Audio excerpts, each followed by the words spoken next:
welcome to my channel where we do art tutorials. Today I thought I'd do a little landscape study using 4 tiny thumbnail style paintings.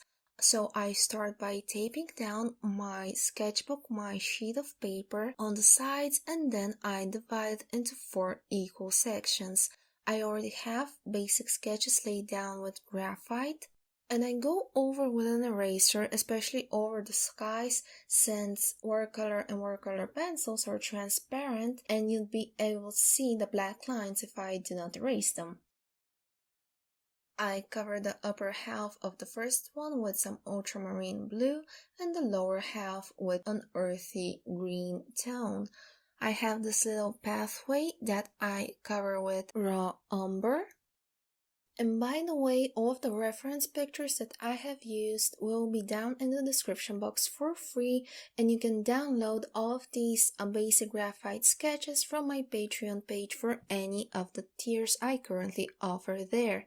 I take my watercolor brush and I start blending from the horizon line upwards. I tap with a napkin on the wet background to add some clouds, and then I activate the green for the grassy fields.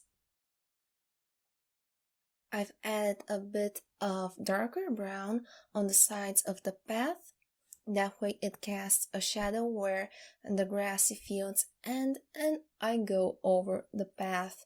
I first do the lighter brown section and then I do the darker one, since with watercolor pencils we typically work from light to dark. For the mountain, I colored the bottom half with a dark chrome yellow, which is a dark yellow / light orange color. For the middle, I use a bit of yellow and I cover the top section with just phthalo blue. I blend from the middle downwards, from the bright yellow towards the dark yellow, then I clean my brush and I blend the blue. Otherwise, if I were to do everything in just one big section, I'd end up with a green gradient, which is not what I want for this. I do the same exact steps on my bottom left thumbnail. I start with dark orange at the horizon, then a lighter orange, and then some ultramarine blue. For the field, again, I use my earthy green yellowish watercolor pencil. I blend first the oranges, clean my brush, I blend the blue, and lastly, I blend the grassy fields. I'm doing the first layer with just the basic shapes and the basic colors I see in the references. I'm going to be adding all the detail as I move on further with my layers. For the last one, I cover the top with ultramarine and the bottom with my earthy green. Then again, take my brush and blend. You can find a full list of the supplies used in the description box down below the video, like I do for all of my tutorials. While the sky is still wet, I tap again with my napkin to lift off some of the paint and give the illusion of clouds. For my second layer on the top left painting, I add a bit more of the same earthy green. I do some random scribbles, like very rough cursive script to give the idea of grass. I go with my dark helium blue reddish across the borders of the path, and then I go over that with my light orange. I also add a bit of walnut brown, and when you activate all of these, they're going to give you a very nice dark green / gray color, which I think is going to complement the paintings very nice. On the other side of my sketchbook, I mix some dark blue, which is my helium blue reddish, with my dark yellow / light orange. I activate those borders on the path I told you about, and then I tap and mix my two colors I have on the other side. You can obviously use a scrap piece of paper for this, but I didn't have one handy, so I just made do with what I had. The orange wasn't enough, so I add a bit more, and I use this nice dark mix to paint the fields that are further away and some shadow areas I see in my reference. That one ended a bit too dark, so while wet I just tap with the brush to lift off some of the color and fix it while it's still fixable. For the mountain, I take my ultramarine and I scribble on the bottom. Then I add basically what is lines following the shape of the mountain. So I use more horizontal lines towards the shoulders of the mountain and more vertical lines towards the peak. Then I move to helium blue reddish and I go for thicker lines, leaving the top, the peak, still with the yellow. That is what is going to give us the illusion of a snowy mountain. I add tiny hints with my ultramarine on the right side of the mountain peak, which is where we're gonna have our shadow. And I add a bit of black, again focusing mostly on the right side, especially on the bottom. I blend from the light ultramarine on the top, which is my lightest area, and then I move down towards where there is no more snow on this mountain. Again, I'm following that pattern where I have more horizontal lines towards the sides and vertical towards the center where it aligns with the mountaintop. While it's still wet, I add the tiniest dots and lines with my dark blue on the right side of the mountain peak, which is going to give us the idea of rocks peeking through the snow.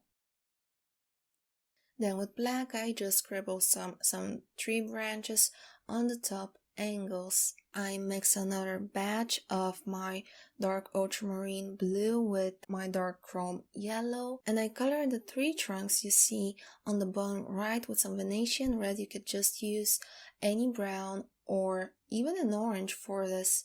Then I take my mix of blue and orange and I color that hill we have on the right side. I add tiny specks of color on the bottom and also that big bush-like thing we have on the bottom left side.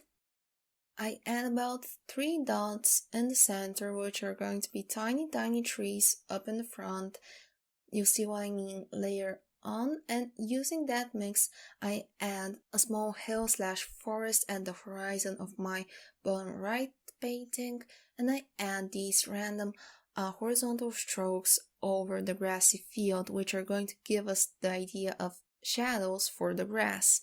To accomplish that, I use my earthy green and vertical strokes going up and down, and I follow that motion again with my brush going up and down, and just very loosely then I swoosh over horizontally 1 to 2 times.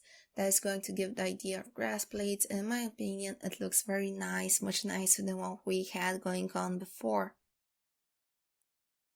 For the bottom left one, I add some tree branches, big ones, going from the left almost across the entire painting, and I do this using black. Yes, I should have blended the previous Venetian red tree trunks, but I forgot, so I just go around my black branches. I add foliage, a base layer of foliage with my earthy green, just scribbling on top of each branch, and I also scribble another layer on top of that grassy pathway we have in the center. I add shadows to the foliage with my helium blue on the bottom and on the left side of each cluster of leaves, and I go over the blue with some of my light orange, because when you mix those they give a very nice dark green color. Then I blend each cluster, each section from the top right towards the bottom left, aka again from light to dark. I go over my branches, and it's okay if you get some black in the foliage. It's just going to give a better idea for the shadows, and it's definitely not a problem. I really like the effect it gives, honestly. I mix a bit more of that light orange and dark blue, and I use it as a shadow for that bush I have on the bottom left and my trees. For my bottom left painting, I add tiny I shapes and V shapes, which are going to be tiny tree trunks. I scribble on top with my earthy green, and then I add shadows on the bottom and on the left side with again dark blue and orange. I also add tiny lines beneath each tree with orange and blue, and a bit of black, which are going to be the shadows, casted beneath each tree. That mountain slash hill slash forest behind them ended up a bit too light for my liking, so I also do a second layer on top of that with dark blue and orange. I activated going around my trees that I just did, and then I activate the trees from light to dark again. If you're finding this video useful, please let me know by liking, commenting, and if you have not already, please consider subscribing to my channel, it really helps. I take my dark walnut brown and I add some more eye layers and V layers on my top left painting, which are going to be tree trunks. Again, for the foliage, I scribble with my earthy green, a big circular shape. And then I add shadows beneath it with dark blue and orange. I also add a bit more shadows on that path we have on its sides, and then go over the blue with orange. I'm actually using dark cadmium orange now, which is going to give more of a dark gray, almost black kind of color. So I take my brush with barely any water on it and I activate my trees. I'm not trying to blend them with the sky, I just tap once on top of each one to make the color activate, because when it activates it gets more saturated, it gets more vibrant, and it just looks nicer in my opinion. For the mountain, I do a little piece of land where I guess the photographer shot this picture from, and I add some twigs or dried up bushes on the bottom, just some more lines with more lines coming from them and then more lines coming from those, basically like tree branches. I activate them, going over very carefully with my brush because I want them to be very thin. Lastly, I slowly untape my painting in the opposite direction, and if it does steer, then I just add a bit of water to fix that up and press with the bottom of my brush to glue the fibers back together. I like to give special thanks to my Patreons for the month of August, because when this video is going to be up, it's going to be the 1st of August. I hope you all enjoyed this video and we'll see each other in the next one.